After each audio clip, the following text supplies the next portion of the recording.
Apakah serangan ke rumah Vladimir Putin menjadi awal perang terbuka antara Rusia dan NATO? Jawabannya ada di akhir video ini. Di tengah musim dingin yang membekukan Eropa Timur, ketegangan geopolitik kembali memasuki fase yang lebih berbahaya. Dalam beberapa pekan terakhir, dunia internasional dikejutkan oleh serangkaian laporan yang mengindikasikan meningkatnya eskalasi antara Federasi Rusia dan Ukraina, dengan implikasi langsung terhadap negara-negara Barat dan kawasan Atlantik Utara.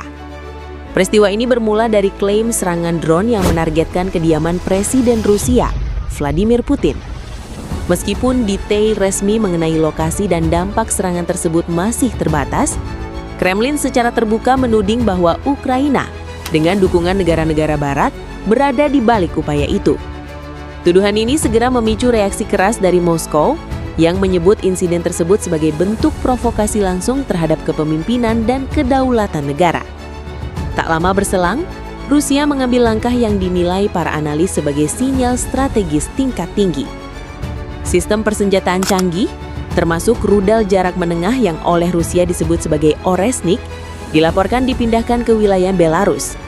Negara ini berbatasan langsung dengan Ukraina dan berada sangat dekat dengan beberapa negara anggota Pakta Pertahanan Atlantik Utara atau NATO.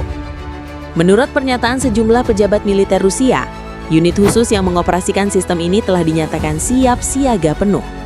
Latihan rutin, pengecekan sistem peluncur, serta patroli pengintaian di wilayah Belarus disebut sebagai bagian dari persiapan operasional. Pesannya jelas, ini bukan sekadar demonstrasi kekuatan, melainkan penempatan senjata strategis yang benar-benar siap digunakan jika situasi berkembang ke arah yang lebih ekstrim. Para analis pertahanan di Eropa Barat menilai bahwa keberadaan sistem persenjataan tersebut secara signifikan memperpendek waktu tempuh serangan Rusia ke target potensial di kawasan Eropa Timur. Dalam konteks militer modern, perhitungan bukan lagi soal jam, melainkan menit. Dan itulah yang membuat banyak ibu kota di Eropa meningkatkan tingkat kewaspadaan mereka. Sementara itu di Ukraina, dampak eskalasi ini terasa langsung di lapangan. Pada awal Januari 2026, serangkaian ledakan dilaporkan terjadi di wilayah Lviv dan Kiev. Rekaman video yang beredar secara daring menunjukkan cahaya ledakan di langit malam, diikuti dengan pemadaman listrik di sejumlah distrik. Otoritas Ukraina menyebut serangan ini sebagai salah satu operasi udara terbesar dalam beberapa bulan terakhir. Angkatan Udara Ukraina melaporkan bahwa ratusan drone dan puluhan rudal dikerahkan dalam satu malam.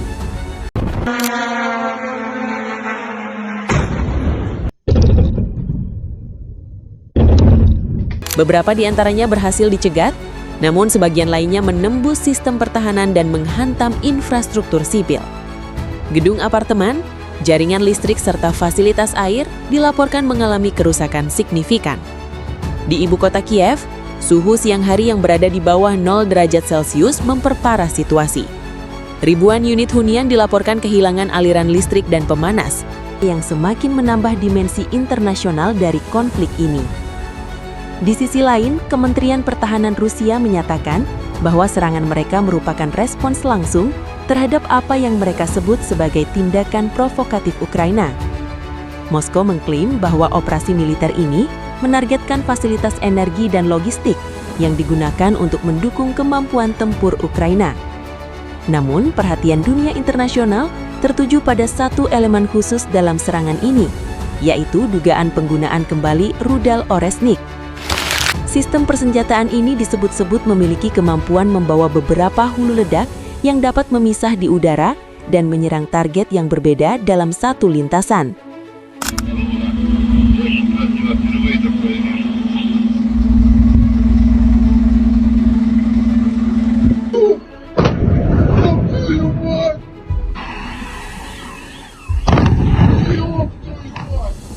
Karakteristik ini membuatnya sangat sulit untuk dicegat, bahkan oleh sistem pertahanan udara paling canggih sekalipun.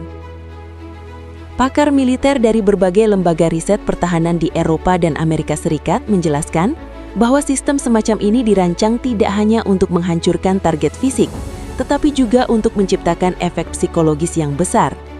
Kehadirannya di medan perang dimaksudkan untuk mengirim pesan, bukan hanya kepada Ukraina, tetapi juga kepada negara-negara yang mendukungnya. Di Washington dan beberapa ibu kota Eropa, diskusi tingkat tinggi pun kembali digelar. Dalam beberapa hari sebelum serangan besar ini, perwakilan Ukraina dan negara-negara barat dilaporkan telah membahas kerangka jaminan keamanan jangka panjang bagi Kiev. Rencana tersebut mencakup kemungkinan pengiriman pasukan multinasional setelah tercapainya gencatan senjata, dengan tujuan menjaga stabilitas dan mencegah konflik kembali pecah. Namun, rencana ini langsung mendapat penolakan keras dari Rusia. Juru bicara Kementerian Luar Negeri Rusia menyatakan bahwa kehadiran pasukan barat di wilayah Ukraina akan dianggap sebagai ancaman langsung terhadap keamanan nasional Rusia. Pernyataan tersebut bahkan menyebut bahwa setiap kontingen asing yang dikerahkan dapat diperlakukan sebagai target militer yang sah.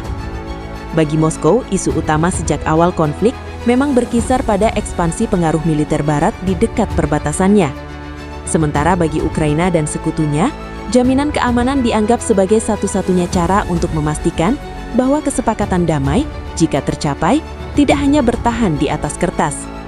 Ketegangan ini menempatkan Eropa dalam posisi yang sulit.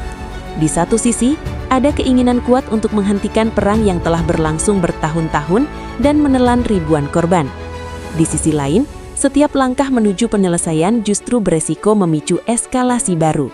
Presiden Volodymyr Zelensky dalam beberapa pernyataan publiknya kembali mendesak mitra internasional untuk mempercepat pengiriman sistem pertahanan udara dan memperkuat kerjasama produksi persenjataan. Menurutnya, kemampuan untuk melindungi wilayah udara Ukraina bukan hanya soal keamanan nasional, tetapi juga soal stabilitas kawasan Eropa secara keseluruhan. Sementara itu, hubungan antara Rusia dan Amerika Serikat dilaporkan semakin memburuk, menyusul sejumlah insiden di wilayah perairan internasional dan sanksi ekonomi yang terus diperluas. Para diplomat di kedua pihak menyadari bahwa ruang untuk dialog semakin sempit, bahkan ketika kebutuhan akan komunikasi justru semakin mendesak. Di tengah semua ini, warga sipil di Ukraina tetap menjadi pihak yang paling terdampak.